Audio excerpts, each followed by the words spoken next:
नमस्कार, जय हिंद। एक बार पुनः आप सभी का स्वागत है। आज की हमारी ये क्लास जस्ट अ मिनट।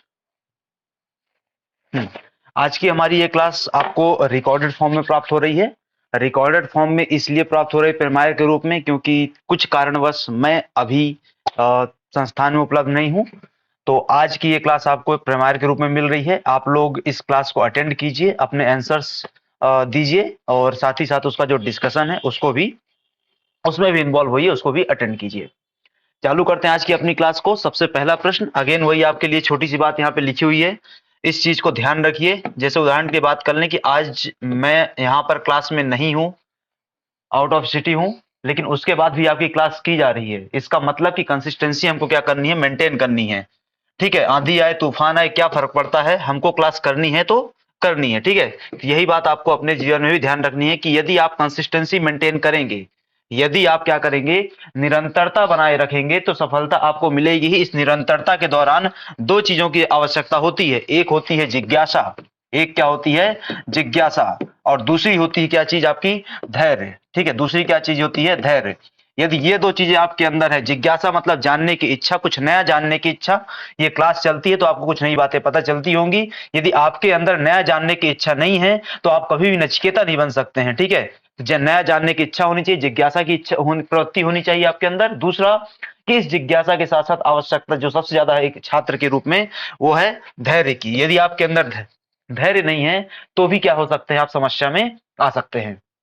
ठीक है, क्योंकि एक ऐसी जर्नी है जिस चीज की आप यात्रा कर रहे हैं, जिस चीज की आप तैयारी कर रहे हैं, उसमें मंजिल तक कब पहुंचेंगे आपको भी नहीं पता होता है। तो उस दौरान हमको कंसिस्टेंटली धैर्य बना करके रखना होता है। यदि आप अपना धैर्य तोड़ देंगे तो आप मंजिल से भटक जाएंगे, रास्ते से भटक जाएंगे, मंजिल से दूर होते जाएंगे। ठीक है, चालू करते हैं आज की अपनी क्लास को। सबसे पहला प्रश्न जो आपके सामने आता है वो है क्या, कि निम्नलिखित में किस संवैधानिक संशोधन अधिनियम ने मौलिक अधिकारों की सूची को संपत्ति के अधिकार को हटा दिया था। किस संविधान संशोधन अधिनियम से मौलिक अधिकारों को संपत्ति के अधिकार को मौलिक अधिकारों की सूची से हटाया गया था। ऑप्शन है आपके सामने, 37th constitutional amendment, 38th constitutional amendment, 44th constitutional amendment, 42nd constitutional amendment. निम्नलिखित में से किसमें से हटाया गया था संपत्ति के अधिकार को। यह प्रश्न कब पूछा गया, 2020 की परीक्षा में पूछा गया था। यह प्रश्न कब पूछा गया, 2020 की परीक्षा में पूछा गया था। बताएंगे आप लोग क्या इसका उत्तर होगा,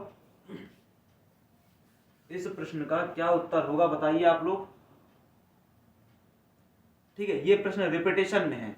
यह प्रश्न 2013-14 में भी पूछा जा चुका है। इस प्रश्न को शायद तक हम पहले एक बार लगा चुके हैं। ठीक है, इस प्रश्न को एक बार शायद तक हम पहले भी लगा चुके हैं। चालू करते हैं।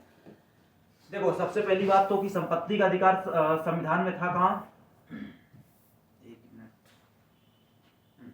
संपत्ति का अधिकार संविधान में था कहां, सबसे पहले इस पॉइंट पे आ जाओ। तो संपत्ति का अधिकार आपको कहां मिलेगा, 19(1)(f) में मिलेगा। ठीक है, 19(1)(f) में मिलता था पहली बात तो। दूसरा कहां मिलता था, 31 में मिलता था। दूसरा कहां मिलता था, 31 में मिलता था। संपत्ति के अधिकार के संरक्षण के लिए सरकार ने क्या किया था, पहला संविधान संशोधन लागू किया था।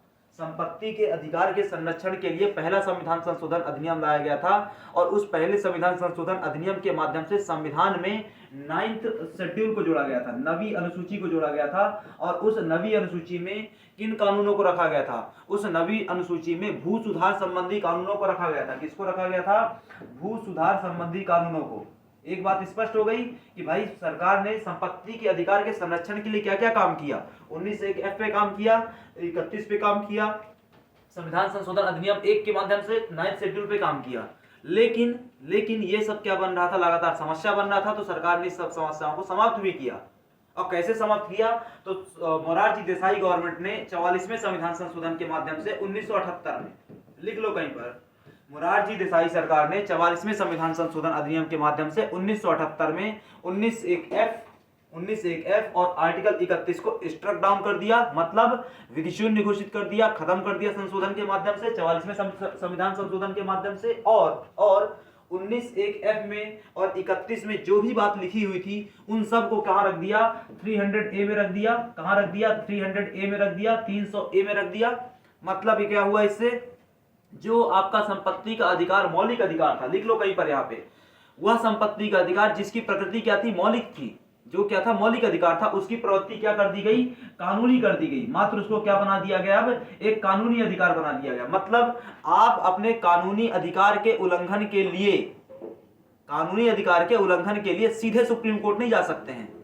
पहले सीधे सुप्रीम कोर्ट जा सकते थे, किसके तहत, अनुच्छेद 32 के तहत, अनुच्छेद 32 के तहत। तो ये वर्तमान में क्या है, आपकी संपत्ति के अधिकार की स्थिति है। इस स्थिति को अच्छे से क्या करेंगे, हम ध्यान रखेंगे।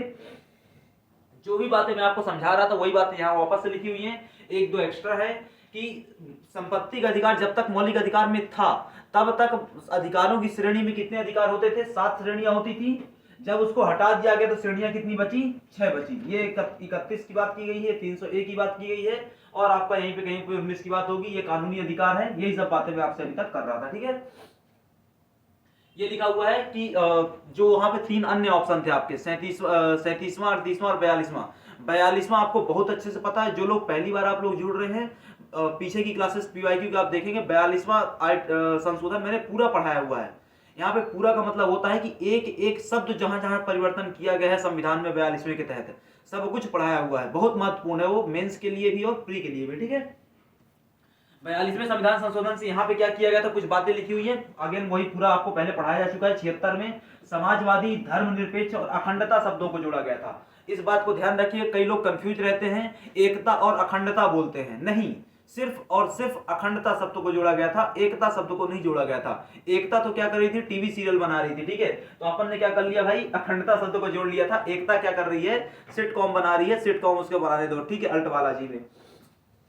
बाकी क्या था, हमने क्या कर दिया, हमने यहां से अपने देश की आर्थिक प्रवृत्ति को बताया था कि हम समाजवादी अर्थव्यवस्था के रूप में क्या करेंगे, प्रगति करेंगे। हमने यहाँ से धर्म और राज्य के संबंध को बताया था। किस प्रकार से, सेक्युलर स्टेट है हम, क्या है, सेक्युलर स्टेट है। इसी सेक्युलर स्टेट को कहा जाता है मेरी भाषा में बड़ा पाव स्टेट है। हम क्या है, बड़ा पाव स्टेट है। हमको खुद नहीं पता हम क्या कचरा है, ठीक है। 38वां संविधान संशोधन अधिनियम कब लाया गया, 1975 में लाया गया था। इसके तहत क्या किया गया, तो अध्यादेश को पारित करने के लिए राष्ट्रपति और राज्यपालों की शक्तियों को बढ़ावा दिया गया। यहाँ से अध्यादेश को पारित करने के लिए राष्ट्रपति और राज्यपाल की शक्तियों में वृद्धि की गई। क्या वृद्धि की गई भाई, सिंपल से क्या आ जाता है आपका, पहली बात तो यहाँ पे अध्यादेश आते कहां से है, तो 123 से आएगा, ठीक है। कहां से आएगा, 123 से आएगा। कहां से आएगा, 213 से आएगा। 123 राज्यपाल, सॉरी राष्ट्रपति, राज्यपाल 213, ठीक है। 37वां संशोधन अधिनियम 1975 में आया था। अरुणाचल प्रदेश विधानसभा के गठन की बात की गई थी। किसकी बात की गई थी, अरुणाचल प्रदेश विधानसभा के गठन की बात की गई थी, ठीक है। आ जाओ अगला। ये आपके 6 अधिकारों की सूची लिखी हुई है, देख लेना आप अपने हिसाब से। अगला प्रश्न आपके लिए, मूल कर्तव्यों का उल्लेख संविधान में कब किया गया था। मूल कर्तव्यों के संबंध में पूरी बातें हमने पीछे की कर चुके हैं कि सरदार स्वर्ण सिंह समिति बनाई गई थी। सरदार स्वर्ण सिंह समिति ने कितने, 8 मौलिक कर्तव्यों की अनुशंसा की थी। कितने, 8 मौलिक कर्तव्यों की अनुशंसा की थी। हमने जोड़े कितने थे, हमने 10 मौलिक कर्तव्य जोड़े थे। हमने 11वां मौलिक कर्तव्य भी जोड़ा था। हमने 11वां मौलिक कर्तव्य कब जोड़ा था, 2002 में जोड़ा था। कब जोड़ा था, 2002 में जोड़ा था। आ जाओ प्रश्न में, ठीक है। मौलिक कर्तव्यों का उल्लेख संविधान में कब किया गया, when were the fundamental duties of mentioned in the constitution. संविधान निर्माण के साथ बिल्कुल नहीं किया गया था। 26 जनवरी 1950 को, मतलब ये संविधान लागू होने की तिथि है, इस दिन भी नहीं किया गया। 42वें संविधान संशोधन अधिनियम से, हाँ इसी दिन किया गया था, ठीक है। 42वें संविधान संशोधन अधिनियम के माध्यम से क्या किया गया था, इसको एड ऑन किया गया था, ठीक है। ये पूरी कहानी लिखी हुई है आपकी। इस कहानी को मैं आप वापस से नहीं पढ़ना चाहता हूं क्योंकि मैंने इसको कई बार आपको पढ़ाया हुआ है। सिंपल सी कहानी क्या है भाई, 42वें में एक नया भाग जोड़ा गया था। भाग किसको, भाग 4 का बोल लो, क्या बोलोगे, भाग 4 का, जिसको नाम दिया गया था मौलिक कर्तव्य। एक अनुच्छेद जोड़ा गया था। अनुच्छेद कौन सा था, 51A। अनुच्छेद कौन सा था, 51A। कितनी ड्यूटी जोड़ी गई थी शुरू में, 10। वर्तमान में कितनी है, 11। 11वीं ड्यूटी कब जोड़ी गई थी, 86वें संविधान संशोधन से। कब जोड़ी गई थी, 2002 में। 11वीं ड्यूटी है क्या भाई, 11 मौलिक कर्तव्य है। 11वीं ड्यूटी है क्या, शिक्षा के संबंधी है। माता पिता का दायित्व है कि वह अपने 6 से 14 वर्ष के बच्चों को स्कूल भेजें। माता पिता का दायित्व है कि वह अपने 6 से 14 वर्ष के बच्चों को विद्यालय भेजें, ठीक है। मौलिक कर्तव्यों का विचार लिया कहां से था हमने, कहां से चोरी की थी, मतलब हमने उठाया था इसको, रूसी संविधान से उठाया था, ठीक है। मौलिक कर्तव्य किस प्रकृति के होते हैं, जैसे कि जो आपके मौलिक अधिकार है वो क्या होते हैं, न्यायोचित प्रकृति के होते हैं। ये क्या होते हैं, गैर न्याय संगत होते हैं या गैर न्यायोचित होते हैं। भारतीय संविधान का अनुच्छेद 49 राष्ट्रीय महत्व के स्मारक और वस्तुओं के संरक्षण की बात करता है। अनुच्छेद 49 में क्या बात की गई है? पुरातत्वों के संरक्षण की बात की गई है। पुरातत्वों के संरक्षण की बात की गई है। सिंपल सा भाषा कहूं तो ASI के अंतर्गत जो भी बातें आती हैं, आर्कियोलॉजिकल सर्वे ऑफ इंडिया के तहत जो भी बातें आती हैं, वो सब इसी के तहत हैं, वो सब इसी के तहत है। ठीक है, आर्कियोलॉजिकल सर्वे ऑफ इंडिया को वैधानिक रूप किसने प्रदान किया था? कर्जन ने। किसने प्रदान किया था? कर्जन ने। लिख लो कहीं पे भाई। ठीक है, इसके बाद क्या है? भारतीय संविधान का अनुच्छेद 50 किससे डील करता है? ये सबसे महत्वपूर्ण है। हम बार बार पढ़ते हैं कि भारतीय संविधान में संसदीय शासन व्यवस्था को अपनाया गया है। संसदीय शासन व्यवस्था के अंतर्गत लोकसभा, विधायिका, कार्यपालिका और न्यायपालिका हैं। विधायिका, कार्यपालिका एक दूसरे से जुड़ी रहेंगी, लेकिन कार्यपालिका और विधायिका के बीच, कार्यपालिका और न्यायपालिका के बीच में, विधायिका और न्यायपालिका के बीच में सेपरेशन रहेगा, शक्ति का पृथक्करण रहेगा। शक्ति का पृथक्करण का सिद्धांत कहां से निकल करके आता है? संविधान के अनुच्छेद 50 से निकल करके आता है। न्यायपालिका और कार्यपालिका के शक्ति के पृथक्करण के मध्य की चर्चा कहां पे की गई है? अनुच्छेद 50 में की गई है। अनुच्छेद 51 किसकी बात करता है? अंतरराष्ट्रीय शांति समझौते आदि आदि की बातें करता है। अगला क्वेश्चन आपके लिए, दल बदल निरोध कानून किस संविधान संशोधन विधेयक से संबंधित है? Which amendment of the constitution relates to the anti defection law? 51st, 52nd, 53rd, 54th। PSC 2015 का प्रश्न है। PSC 2015 का प्रश्न है, बताएंगे आप लोग। PSC 2015 का प्रश्न बताएंगे आप लोग, क्या है भाई इसकी कहानी? श्री कृष्ण गोविंद हरे मुरारी हे नाथ नारायण। हाँ भाई, दल बदल विरोधी कानून किस संविधान संशोधन अधिनियम से संबंधित है? 51st, 2nd, 3rd, 4th। आ जाओ 51st में। ठीक है, आ जाओ 51st में। सबसे पहले मतलब 51st, 2nd, 3rd, 4th चारों को देखना अपने को। अपना जो आंसर क्या रहेगा वो 52nd रहेगा, उस पर देख लेते हैं सबसे पहले तो कि दरअसल समस्या क्या चल रही थी, है ना। दरअसल समस्या क्या चल रही थी कि जब राजीव गांधी की सरकार थी, राजीव गांधी की सरकार को लगातार एक चीज फेस करनी पड़ रही थी। वो क्या था कि उनकी पार्टी के लोग जो थे, उनकी पार्टी के विधायक अथवा सांसद, वो क्या कर रहे थे? डिफेक्ट कर रहे थे। डिफेक्ट मतलब होता है कि पार्टी को छोड़ करके जाना, और पार्टी को जब वो छोड़ करके जाते थे तो उनको क्या करना पड़ेगा? दूसरी जगह जाएंगे। भाई सिंपल सा कि एक कांग्रेस का विधायक या सांसद पार्टी छोड़ करके भाजपा में यदि शामिल होता है तो वहां से क्या होगा? भाजपा की सरकार बनेगी, कांग्रेस की सरकार गिर जाएगी। इस समस्या को लगातार फेस कर रहे थे, तो उन्हें इस समस्या का समाधान किस रूप में निकालना चाहा? इस रूप में। तो उन्होंने क्या किया भाई? उसके लिए बकायदा संविधान संशोधन अधिनियम लेकर के आए, और उसमें क्या कर दिए गए? कुछ नियम लगा दिए गए, और वो जो नियम लगाए गए, उन नियमों के यदि आप क्या करते हैं? उल्लंघन करते हैं, तो आपको क्या कर दिया जाएगा? हमेशा से आपकी सदस्यता ही खत्म कर दी जाएगी। पार्टी से नहीं, विधायिका से। पार्टी से तो खत्म होगी, विधायिका से भी आपकी सदस्यता क्या कर दी जाएगी? खत्म कर दी जाएगी। यदि यदि यदि क्या करते हैं आप? 2/3 नियम का पालन नहीं करते हैं। यदि आप 2/3 नियम का पालन नहीं करते हैं तो आपकी सदस्यता खत्म कर दी जाएगी। आ जाओ सबसे पहले देख लेते हैं 52nd क्या है। ठीक है, तो 1985 में 52वां संविधान संशोधन किया गया था। पहले ये लिख लो कहीं पर। इस संशोधन के माध्यम से देश में दल बदल विरोधी कानून पारित किया गया। साथ ही संविधान की 10वीं अनुसूची जोड़ी गई। संविधान में 10वीं अनुसूची जोड़ी गई। संविधान में पहली अनुसूची कब जोड़ी गई थी? संविधान में पहली अनुसूची कब जोड़ी गई? फर्स्ट अमेंडमेंट 1951 से संविधान में, सॉरी पहली 8 तो पहले से थी ना, 8 तो पहले से थी। हम 9वीं की बात करेंगे। अभी 9वीं पीछे पढ़ के आए हैं हमने क्या है? पीछे 9वीं पढ़ी हुई थी। 10वीं अनुसूची आती है। 10वीं अनुसूची कब जोड़ दी गई? 52वें संविधान संशोधन जोड़ दी गई। 52वें से कब जोड़ी गई? 1985 में। कब जोड़ी गई? 1985 में। 11वीं अनुसूची किससे डील करती है? पंचायती राज व्यवस्था से डील करती है। कैसे जोड़ी गई? 73वें से। कब जोड़ी गई? 1992 में। 1992 93 कर लो। ठीक है, फिर आती है 12वीं अनुसूची, आखिरी अनुसूची है। कब जोड़ी गई? 74वें से। कब जोड़ी गई? 1992 में ही। किससे संबंधित है? म्युनिसिपैलिटी संबंधित है नगरीय निकायों से। किससे संबंधित है? नगरीय निकायों से। ठीक है, तो साथ ही संविधान की 10वीं अनुसूची में, जिसमें दल बदल विरोधी कानून शामिल, संशोधन के माध्यम से भारतीय संविधान में उसको एड ऑन कर दिया गया। इस कानून का मुख्य उद्देश्य क्या था? भारतीय राजनीति में दल बदल की कुप्रथा को समाप्त करना। देखो, कोई भी प्रथा कुप्रथा तब लगने लग जाती है जब स्वयं के साथ क्या होती घटती है। कोई भी प्रथा कुप्रथा तब लगती है जब हम उसका स्वयं शिकार हो जाते हैं, वरना तो क्या होता है? सब बल्ले बल्ले चल रही होती है। ठीक है, सबको दहेज लेना अच्छा लगता है, लेकिन वही दहेज क्या होना खुद देना पड़ जाए ना तो बुरा लगने लग जाता है। ठीक है, कुप्रथा थी, आपको अच्छा भी लग रहा था क्योंकि मिल रहा था, लेकिन जिस दिन देना पड़ता उस दिन आपको क्या लगता है, बुरा लगता है। ठीक है, तो वही चीज यहाँ पे है कि भाई प्रथा चल रही थी, अच्छा लग रहा था कांग्रेसियों को, लेकिन जब वही उनके ही साथ होने लग गया तो उनको कुप्रथा लगने लग गई, तो उन्हें फिर कानून बना दिया भाई। ठीक है, तो इसके तहत क्या क्या बातें शामिल की गई हैं, इसके तहत क्या क्या बातें शामिल हैं, तो एक निर्वाचित सदस्य स्वेच्छा से किसी राजनीतिक दल की सदस्यता छोड़ देता है यदि निर्वाचित सदस्य मतलब दल विदल विरोधी कानून तहत किसी जनप्रतिनिधि को आयोग घोषित किया सकता है, किन किन परिस्थितियों में आयोग घोषित कर सकते हैं, यदि उसका निर्वाचन हो गया, वो चुनाव जीत गया, उसके बाद वो पार्टी छोड़ देता है, तो हम क्या कर देंगे, उसको अयोग्य घोषित कर देंगे। दूसरा कि यदि कोई निर्दलीय निर्वाचित सदस्य किसी राजनीतिक दल में शामिल हो जाता है, तो भाई आप निर्दलीय लड़ रहे थे तो आप पार्टी में क्यों शामिल हो रहे हैं, ठीक है, तो यदि आप पार्टी में शामिल होंगे तो आपकी अयोग्यता घोषित कर दी जाएगी। एक वो पुराना किसी मूवी का डायलॉग था, आप पार्टी हैं कि ब्रोकर, ठीक है भाई, आप ब्रोकर हैं कि पार्टी, पहले तय कर लीजिए, तो ब्रोकर है, पार्टी है, निर्दलीय, पहले आप तय कर लीजिए, पहले तय कर लिए तो अब शामिल होने की क्या जरूरत है।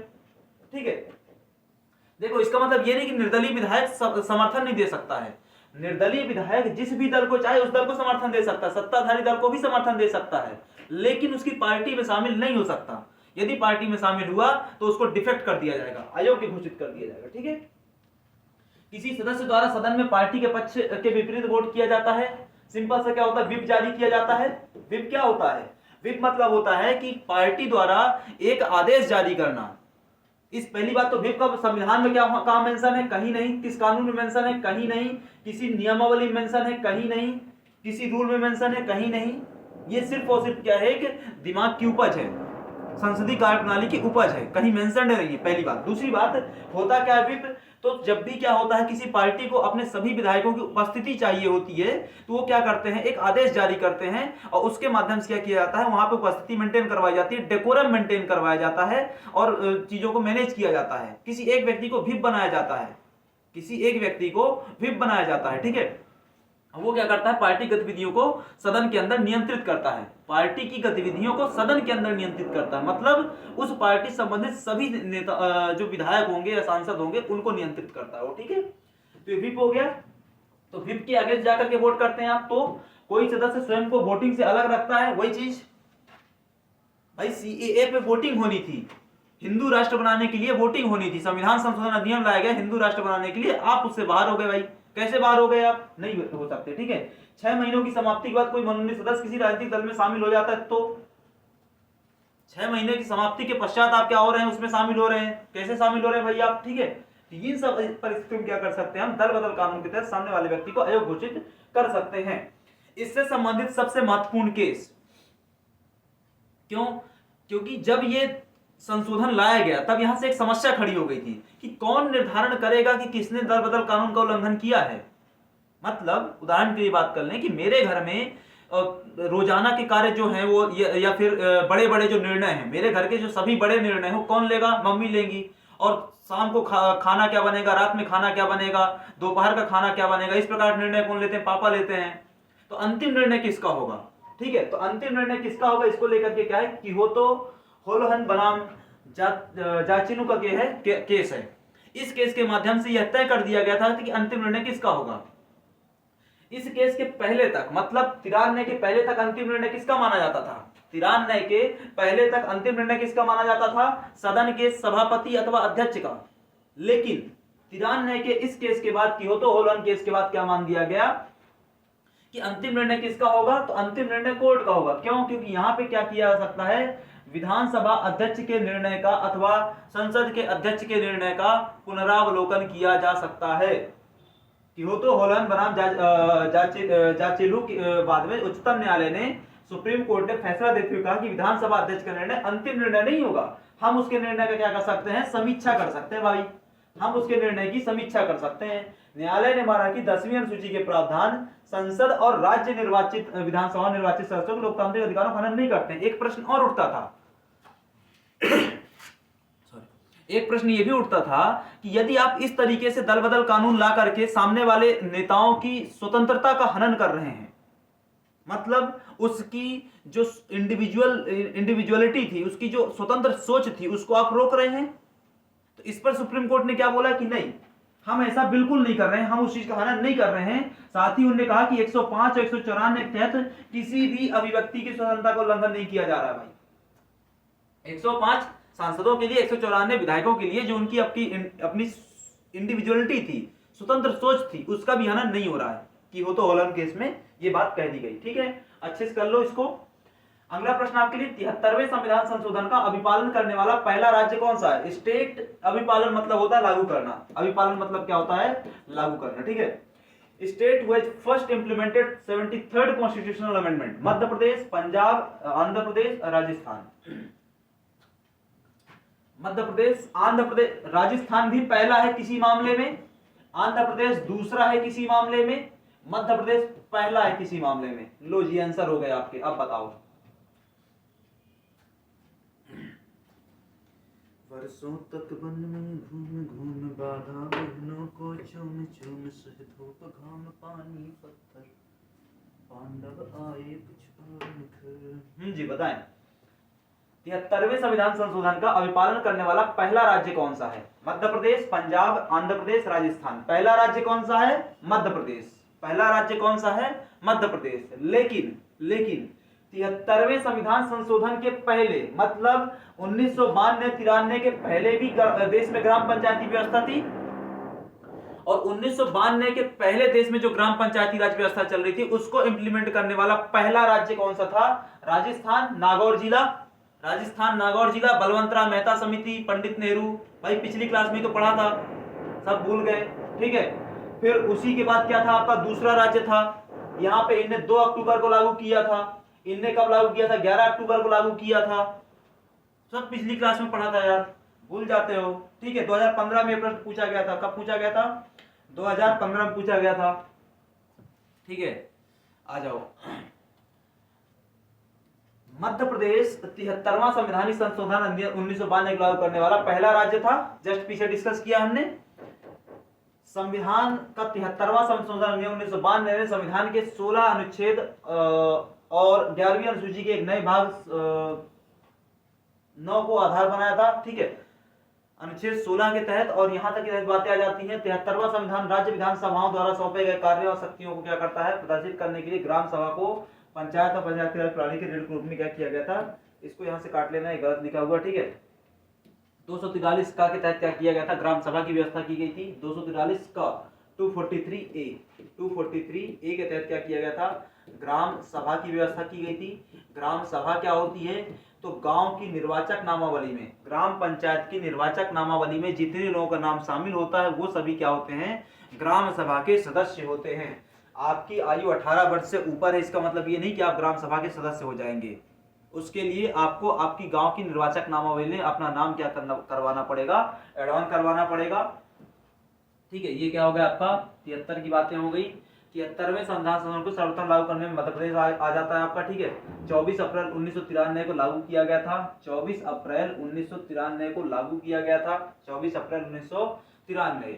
24 अप्रैल को हम किसी कारण क्या मनाते हैं? राष्ट्रीय पंचायती राज दिवस के रूप में मनाते हैं। क्या मनाते हैं? राष्ट्रीय पंचायती राज दिवस के रूप में मनाया जाता है। यह एक त्रिस्तरीय व्यवस्था है, आपको ऑलरेडी पता है ये। ठीक है, ग्राम पंचायत होती है, इसके अलावा क्या हो जाता है आपका? मंडल में या पंचायत समितियां, ब्लॉक समितियां हो जाती हैं ब्लॉक लेवल पर, और फिर क्या जाता है आपका? जिला परिषद आ जाता है जिला के लेवल पर। ठीक है, ये क्या है?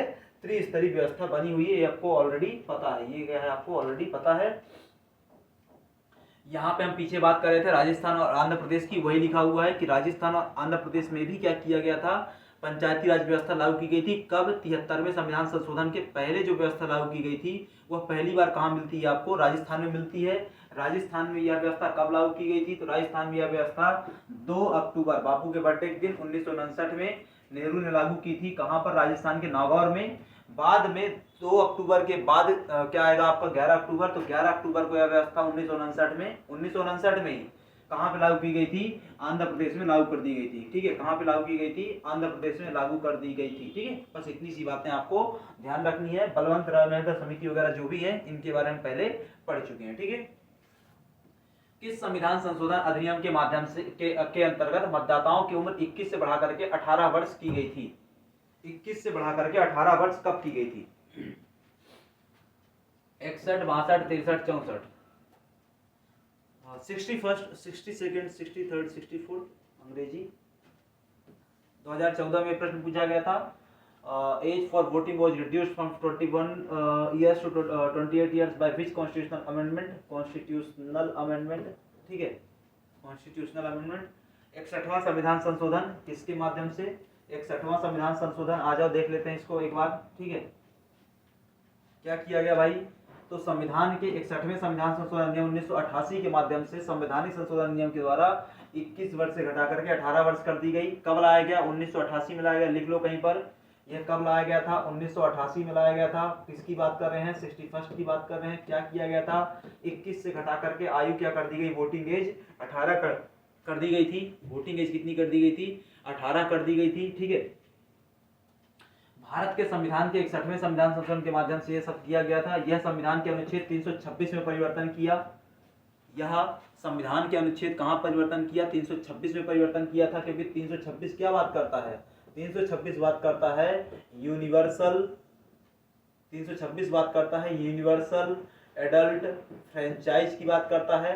यूनिवर्सल एडल्ट फ्रेंचाइज ये क्या होता है यार?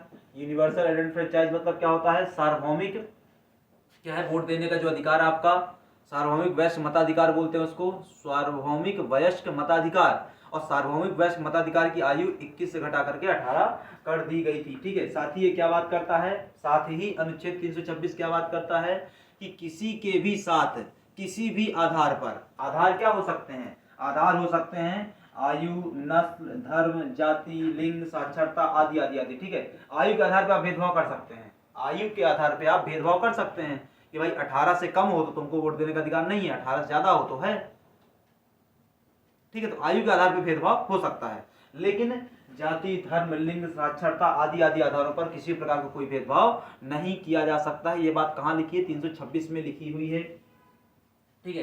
तो 61वें संविधान संशोधन 1988 संसद द्वारा क्या कर दिया गया? 1989 में आयु को क्या किया गया था? घटाया गया था। अच्छे से लिख लेना कहीं पे। संशोधन कब हुआ था? 1988 में, लेकिन लागू कब किया गया था? 1989 में।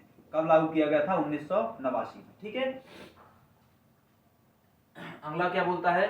संविधान का 62वां संविधान संशोधन अधिनियम, भाई 61, 62, 63, 64 दिए हुए थे ना। 62 क्या बात करता है? भारत के संविधान का 62वां संशोधन अधिनियम आधिकारिक रूप से संविधान को 1989 में लागू किया गया था। इसने क्या किया था? अनुसूचित जाति जनजाति के लिए सीटों के आरक्षण की अवधि लोकसभा और राज्य विधानसभाओं में एंग्लो इंडियन के प्रतिनिधित्व को अतिरिक्त 10 वर्षों के लिए क्या किया था? बढ़ाया था। मोटा मोटा कहूं, सामान्य भाषा में आरक्षण को बढ़ाया गया था। किसका आरक्षण? एससी का, एसटी का और एंग्लो इंडियन का। और एससी, एसटी, एंग्लो इंडियन के आरक्षण के लेकर के एक और पॉइंट निकल के आएगा। वो कौन सा है आपका? 104वां संविधान संशोधन अधिनियम, 104th constitutional amendment, 104th constitutional amendment. उससे क्या किया गया? एससी, एसटी के आरक्षण को बढ़ाया गया और एंग्लो इंडियन के आरक्षण को खत्म कर दिया गया। एंग्लो इंडियन के आरक्षण को खत्म कर दिया गया। आगे देखेंगे कहीं पर यदि प्रश्न आएगा, ठीक है। फिर क्या है आपका? संविधान का 64वां संशोधन अधिनियम, संविधान का 64वां संशोधन अधिनियम। इसमें क्या किया गया था? 356 में, अनुच्छेद 356 क्या बोलता है? राष्ट्रपति शासन की बात करता है। पंजाब राज्य में 3 साल और 6 महीने तक राष्ट्रपति शासन की अनुमति देने के लिए संशोधन किया गया था। उस समय की परिस्थितियों के हिसाब से ये संशोधन किया गया था। इसके अलावा क्या आता है आपका? 63 आता है, 63 कॉन्स्टिट्यूशनल अमेंडमेंट। पंजाब राज्य के लिए अलग आपातकालीन शक्तियां अनुच्छेद 359A में और 59 के अनुसार नियुक्त की गई थी। सिंपल सा कहानी, वो सब पंजाब से संबंधित है, अभी उसको हम जानने की आवश्यकता नहीं है। अगला प्रश्न आपके लिए, राज्य के मुख्य चुनाव आयुक्त की नियुक्ति कौन करता है? State chief election commissioner is appointed by राज्यपाल, राष्ट्रपति, मुख्य न्यायाधीश या फिर गृह मंत्री। वर्ष 2022 में प्रश्न पूछा गया। वर्ष 2022 में जो पेपर हुआ था वो किसके लिए हुआ था? 2021 के नोटिफिकेशन के लिए हुआ था। 2021 के नोटिफिकेशन के लिए 2022 में पेपर हुआ, वो प्रश्न पूछा गया आपसे। यहाँ पे देखो, हाँ आप पहले आंसर दे लो फिर बताते हैं।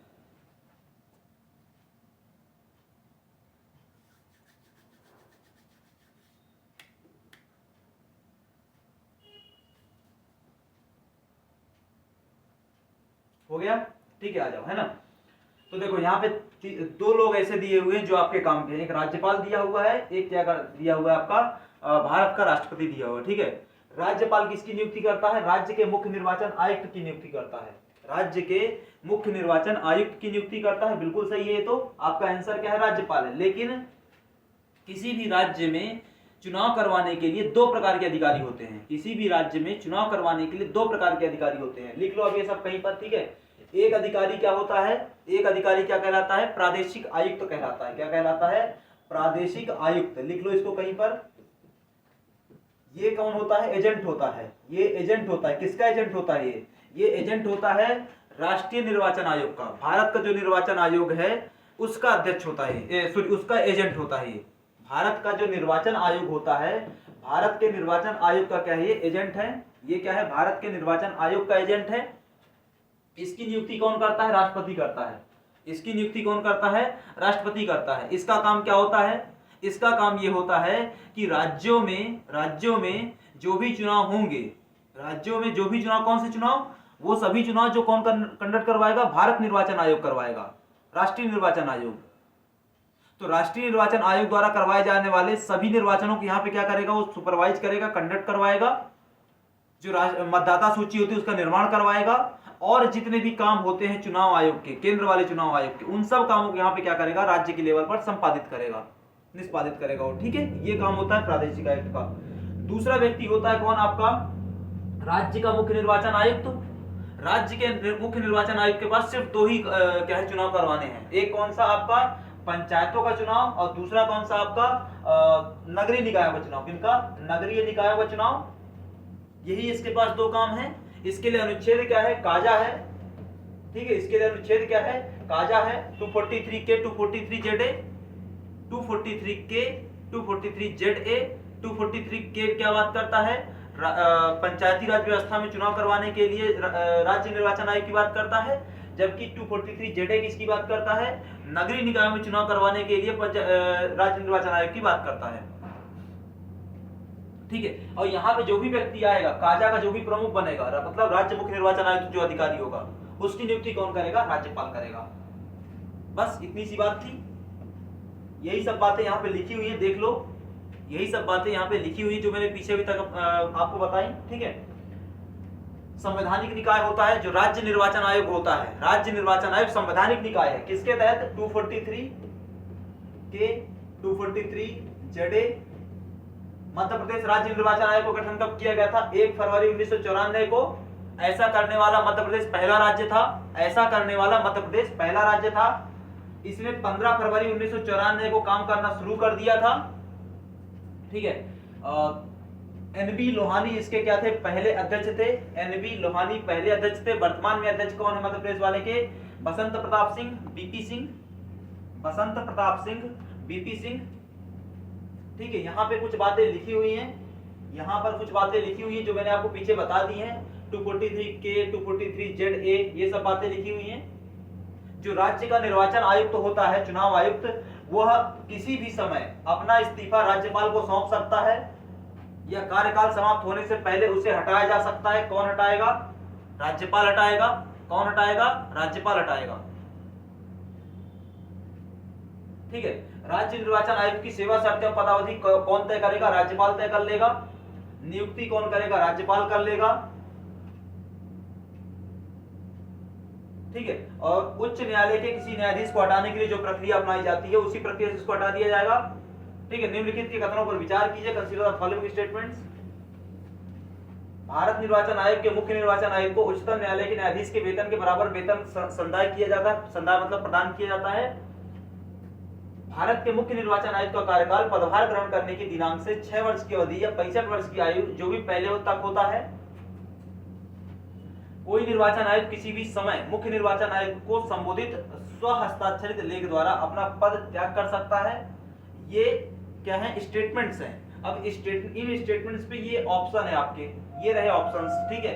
पहले स्टेटमेंट पढ़ो, फिर ये आपके सामने मैं ऑप्शन ओपन कर दूंगा, उनको देख लेना भाई, ठीक है।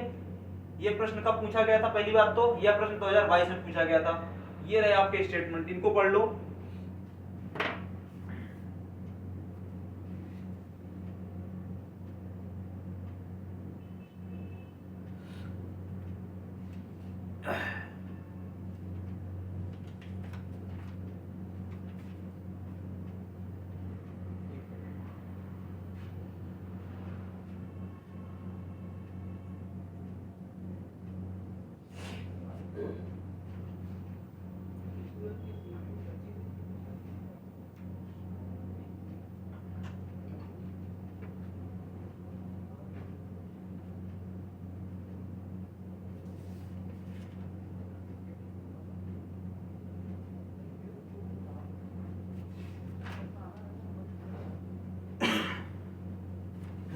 स्टेटमेंट पढ़ लिया आपने, ये रहे आपके ऑप्शंस।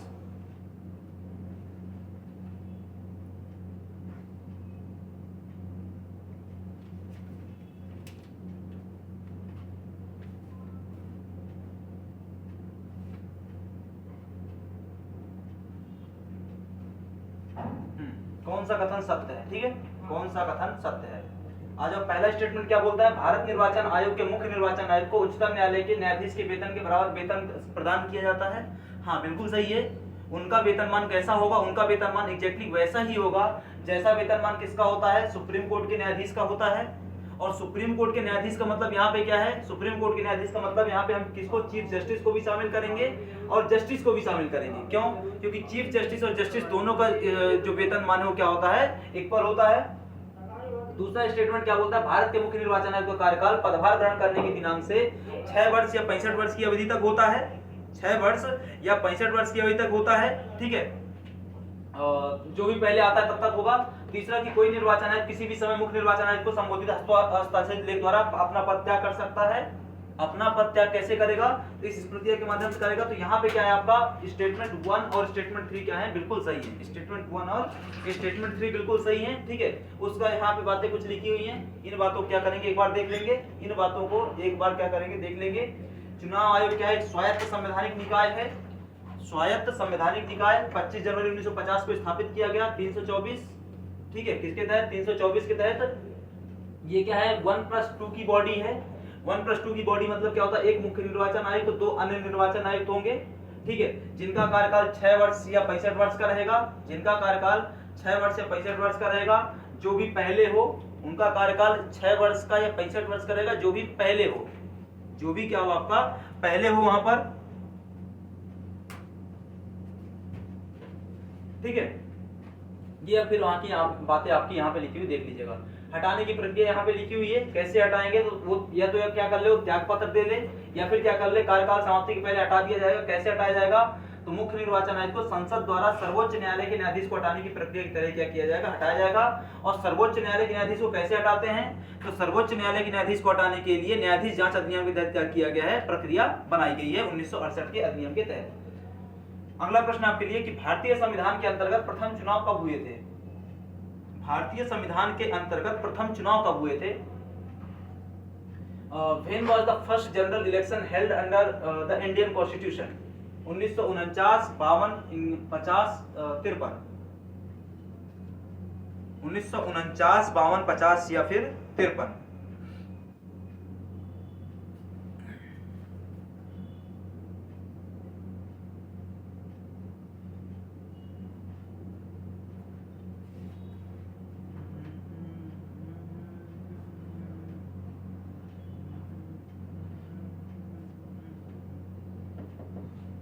ठीक है, आ जाओ।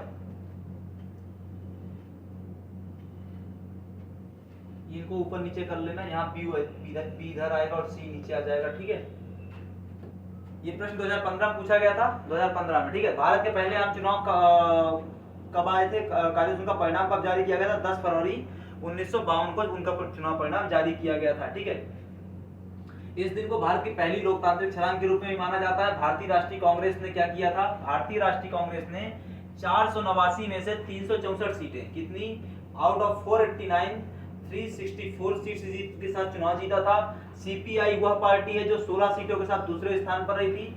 CPI, communist party of India, CPI ने कितनी सीटें जीती थी, 16 सीटें जीती थी। सीपीआई ने 16 सीटें जीती थी क्योंकि उन्हें लगभग 3.29% वोट मिले थे, ठीक है। एसओसी ने कितने 10% वोटों के साथ 12 सीटें जीती थी। देखो यहाँ पे परसेंटेज कम था लेकिन सीटें ज्यादा थी, यहाँ परसेंटेज बढ़ गया लेकिन कोई मतलब नहीं निकला, ठीक है। पहले आम चुनाव भारतीय राष्ट्रीय कांग्रेस को कुल मतों के 45% क्या वोट प्राप्त हुए थे। कुल मतों का 45% वोट कांग्रेस को उस समय प्राप्त हुआ था। अगला और आज की क्लास का आखिरी प्रश्न आपके लिए, ताराकुंडे समिति का गठन किस उद्देश्य से किया गया था। Why the Tarkunde committee was constituted. चुनाव सुधारों के लिए, पंचायती राज सुधार के लिए, जिला प्रशासन में सुधार के लिए, उपरोक्त में से कोई नहीं। पंचायती राज सुधार संबंधी जितनी भी समितियां आज तक बनाई गई इस देश में, उन सभी के बारे में हमने पीछे चर्चा कर ली थी, उन सभी के बारे में हमने पीछे चर्चा कर ली थी। लेकिन चुनाव सुधार के संबंध में जो भी समितियां बनाई गई हैं उन समितियों की चर्चा आज हम कर लेंगे। क्यों? क्योंकि ताराकुंडे समिति का संबंध किससे है? चुनाव सुधारों से है। किससे है? ताराकुंडे समिति का संबंध चुनाव सुधारों से। तो आ जाओ, ये प्रश्न कब पूछा गया था? 2015 में। प्रश्न कब पूछा गया? 2015 में। सबसे पहले हम आते हैं संथानम समिति पर। दो समितियां मिलेंगी आपको संथानम नाम से। ये संथानम सेम व्यक्ति है, कस्तूरी रंगन संथानम। ठीक है, कौन है ये? कस्तूरी रंगन संथानम। एक कस्तूरी रंगन संथानम आपको कहाँ पे मिलेंगे? आपके जो आपका उसमें बनाया गया था, क्या बोलते हैं, सीबीसी बनाया गया था, ठीक है, उसमें मिल जाएंगे। लेकिन यहाँ पर अभी हम किसकी बात कर रहे हैं? इनकी इस समिति की बात करें जो इससे संबंधित है। ठीक है, किससे संबंधित है? आपके चुनाव आयोग से संबंधित है। 1962 बनाया गया। इनने क्या बोला कि न्यूनतम शैक्षणिक अर्हताएं लगाओ चुनाव में भाग लेने हेतु। यदि आपको क्या करना है, वोटिंग में पार्टिसिपेट करना है, तो न्यूनतम इतनी क्वालिफिकेशन आपके पास होनी चाहिए। जैसे उदाहरण की बात कर लें कि यदि आपको क्या करना है, यदि आपको पंचायती चुनाव लड़ना है तो आपको 8वीं कक्षा पास होना पड़ेगा। आपको 8वीं कक्षा पास होना पड़ेगा। तो इस प्रकार की क्या कर लगा दो, अर्हताएं लगा दो। ताराकुंडे समिति, आपका प्रश्न था, बीएम ताराकुंडे की अध्यक्षता में बनाया गया था, 1974 बनाया गया था। इनने क्या बोला? वयस्क मताधिकार की आयु घटा करके 21 से घटा करके 18 वर्ष कर दो। 21 से घटा करके 18 वर्ष कर दो। 61वां संविधान संशोधन लागू कर दिया गया इनके लिए। 61st कॉन्स्टिट्यूशनल अमेंडमेंट के माध्यम से उनकी बात को लागू किया गया। जस्ट पीछे आप पढ़ के आ रहे हैं, पीछे आप इस बात को पढ़ के आ रहे हैं कि 61वें संविधान संशोधन से इस बात को लागू कर दिया गया। सकदर समिति, श्यामलाल सकदर की अध्यक्षता में 1981 में बनाई गई थी। इनने क्या बोला? मतदाता हेतु परिचय पत्र जारी कर दो। मतदाता हेतु परिचय पत्र जारी करो। मतदाता हेतु परिचय पत्र का मतलब क्या होता है कि आपका आज का जो वोटिंग कार्ड आता है, ठीक है, जिसको ईपिक कार्ड बोलते हैं, क्या बोलते हैं हम? ईपिक कार्ड बोलते हैं। उस ईपिक कार्ड को जारी किया जाना चाहिए। ठीक है, जारी किया जाता बकायदा। गोस्वामी समिति, दिनेश गोस्वामी की अध्यक्षता में 1990 में बनाई गई थी। इनने क्या बोला कि रिक्त स्थान हेतु 6 माह के भीतर चुनाव करवाओ। यहाँ हम किस चीज की बात कर रहे हैं? दरअसल हम बाई इलेक्शन की बात कर रहे हैं, मध्यावधि चुनाव। हम किसकी बात कर रहे हैं? मध्यावधि चुनाव की बात कर रहे हैं। और सभी मतदाताओं को फोटो युक्त पहचान पत्र दे दो। सकदर समिति ने क्या बोला था? मतदाता परिचय पत्र जारी करो। उन एडिशन में क्या बोल दिया दिनेश गोस्वामी समिति ने कि जो मतदाता पत्र जारी किया जा रहा है उस पर फोटो भी लगा दो सामने वाले की, ताकि पता चले कि रामलाल बोरदर श्यामलाल। ठीक है, और 6 माह के अंदर अंदर क्या होना चाहिए? खाली सीट पर चुनाव होने चाहिए यदि कोई मर गया तो। ठीक है, इसके बाद क्या आता है? टीएन सेशन समिति आती है 1992 की। टीएन सेशन कौन थे? टीएन सेशन उस समय के चुनाव आयोग के अध्यक्ष थे या मुख्य निर्वाचन आयुक्त थे। इनको चुनाव आयोग के रिफॉर्म के क्षेत्र में बड़ा लेवल का माना जाता है। ठीक है, बड़े लेवल के थे भी वो। 1992 बड़े लेवल के, यहाँ पे कहने का मतलब है कि वो सरकारों पर नियंत्रण रखते थे, वह सरकारों के आगे घुटने नहीं टेकते थे। ठीक है, तो हम यहाँ पे क्या बात कर रहे थे? टीएन सेशन लोकसभा के उम्मीदवार हेतु 10 प्रस्तावक और 10 समर्थक होने चाहिए। यदि आपको क्या करना है, यदि आपको लोकसभा का चुनाव लड़ना है तो आपके नामों को कम से कम 10 लोग क्या कर रहे हो? प्रस्तावित कर रहे हो, और 10 लोग क्या कर रहे हो? समर्थन दे रहे हो, तभी आप क्या कर सकते हैं? फॉर्म खरीद सकते हैं। चुनाव प्रचार की अवधि 14 दिन की जाए, बकायदा लागू किया गया है। चुनाव प्रचार की अवधि को घटाकर के 14 दिन किया गया है। ठीक है, बकायदा। एक से अधिक स्थानों से चुनाव लड़ना प्रतिबंधित किया जाए, अभी तक नहीं हो पाया ये। मोदी जी गांधीनगर से भी लड़ेंगे, मोदी जी काशी से भी लड़ेंगे।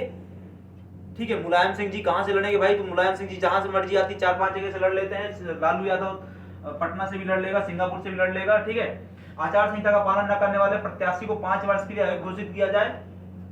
होता है, ठीक है, ये क्या है? होता है, लेकिन अगेन कितना स्तर पर, ये भी एक डिपेंड करता है। मतदाताओं को पहचान पत्र जारी किया जाए। वो जो चीज चली आ रही थी उसको उन्होंने क्या कर दिया? रेपुटेशन लेकर जाते हैं। सेशन समिति हो गई। कुछ छोटी समितियां आती हैं, जैसे कि इंद्रजीत गुप्ता समिति आती है 1998 की। इंद्रजीत गुप्ता समिति ने एक अलग ही प्रकार का सुझाव दिया था, एकदम अलग ही प्रकार का बोल दो। ठीक है, तो चुनाव खर्चों के लिए सार्वजनिक कोष स्थापित किया जाए। भाई अभी चुनाव खर्चा कैसे होता है? अभी चुनाव खर्चा नेताजी को अपनी जेब से करना पड़ता है, फिर बाद में नेताजी आते हैं और अपने खर्चा निकालते हैं। तो इनने क्या बोल दिया कि चुनाव आयोग के खर्चे के लिए क्या कर दो? एक अलग से फंड बना दो, और वो फंड के माध्यम से क्या करो? आप प्रत्येक नेताजी को पैसा दे दो। 40 लाख 50 लाख जो भी खर्चा होता है उतना क्या करें? वो खर्चा करेंगे। मतलब राज्य के पैसे से, लोगों के पैसे से चुनाव प्रचार होगा, ये बात है ना। इसके अलावा राजनीतिक दलों को चुनाव में व्यय करने हेतु धनराशि सरकार द्वारा उपलब्ध करवाए। भाई सार्वजनिक कोष बनाएंगे तो भाई सार्वजनिक कोष काहे के लिए है? समोसा कचौड़ी खाने में तो बनाया नहीं है। सार्वजनिक कोष काहे के लिए? तो उसी सार्वजनिक कोष से पैसा निकालेंगे और सेकंड पॉइंट की करेंगे? पूर्ति करेंगे। ठीक है, फिर आता है वीरप्पा मोइली समिति।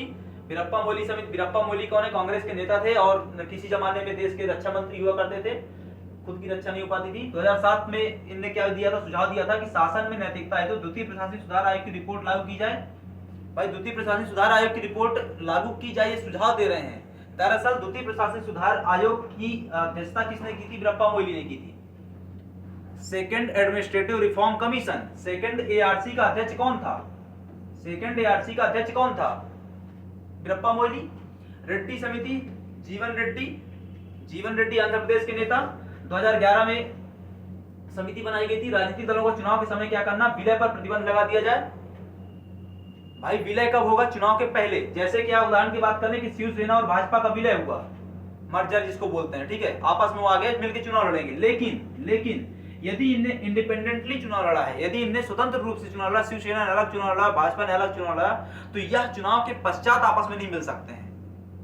मतलब प्री पोल अलायंस हो सकता है, पोस्ट पोल अलायंस नहीं हो सकता। यदि पोस्ट पोल अलायंस है तो ये भ्रष्टाचार है, खत्म बात, ठीक है। तो दोनों भैया क्या है, उत्तर प्रदेश के पहले मिल जाए, बाद में नहीं मिल सकते हैं, यह बात इनने कही। इसके अलावा क्या था आपका? वर्मा समिति, जेएस वर्मा समिति, सुप्रीम कोर्ट के चीफ जस्टिस थे। 2013 में इनकी अध्यक्षता में एक समिति बनाई गई थी। इनने क्या बोल दिया था? आपराधिक कानून में संशोधन कर लो। आपराधिक कानून में संशोधन का मतलब क्या होता है? आपराधिक कानून है क्या भाई? आपराधिक कानून है क्या? इंडियन पीनल कोड अथवा जनप्रतिनिधि अधिनियम। जनप्रतिनिधि अधिनियम में क्या कर लो? संशोधन कर लो। जनप्रतिनिधि अधिनियम में संशोधन करके क्या कर सकते हैं आप? प्रतिबंध लगा सकते हैं कि यदि कोई भ्रष्टाचार करता है, आचार संहिता का पालन नहीं करता है, आदि बातें कर रहा है, तो भाई हम उसको क्या कर देंगे? हमेशा के लिए बैन लगा देंगे चुनाव लड़ने पर। या फिर क्या किया सकता है? आईपीसी में चेंजेस कर सकते हैं, हम आचार संहिता के उल्लंघन संबंधी प्रोविजन वहां पे जोड़ सकते हैं। तो इन सब बारे में क्या है, वर्मा समिति ने बात करी थी, ठीक है। तो ये क्या था आपका आज की क्लास थी। आगे जो भी प्रश्न है उनको हम नेक्स्ट क्लास में करेंगे। तो आज की क्लास आपको जो कि रिकॉर्डेड फॉर्म में उपलब्ध थी ये यहीं तक रहेगी, मिलेगी आपसे फिर बाद में। यदि आपके कोई सुझाव हैं, कोई सजेशंस हैं, कुछ प्रश्न हैं, तो आप कमेंट बॉक्स में पूछ सकते हैं। पर्सनली पूछना चाहते हैं तो आपको टेलीग्राम से नंबर मिल जाएगा, वहाँ टेलीग्राम से आप मैसेज कर सकते हैं, नंबर तो मिलेगा नहीं, तो वहाँ से आप मैसेज कर सकते हैं। यदि अन्य कोई बात है तो भी उसको कवर किया जा सकता है। मिलेंगे आपसे अगली क्लास में, तब तक के लिए आप सभी का धन्यवाद।